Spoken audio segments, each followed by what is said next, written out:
Welcome to Not Milk Never Milk. Subscribe if you're lactose intolerant. In this video, I will show you how to make cheese toast at home. This simple guide will help you create a delicious snack or meal with just a few basic ingredients.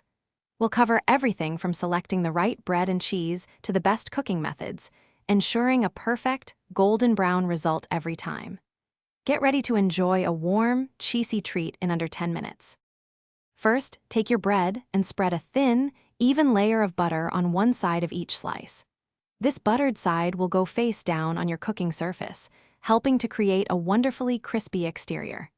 Next, generously sprinkle your favorite shredded or sliced cheese over the unbuttered side of the bread. Make sure to cover the surface well for maximum cheesiness. You have a few great options for cooking your cheese toast. For a classic bake, preheat your oven to 375 degrees Fahrenheit and cook for about 5 to 7 minutes, or until golden. A toaster oven works wonderfully for a quick, crispy result. Alternatively, you can pan fry it over medium heat for 2 to 3 minutes per side, achieving a perfect golden brown crust. Once your cheese is melted and bubbly, and the bread is beautifully golden brown, carefully remove your cheese toast from the heat. Allow it to cool for just about 1 minute. This helps the cheese set slightly and prevents burns. Now, your perfect homemade cheese toast is ready to be enjoyed.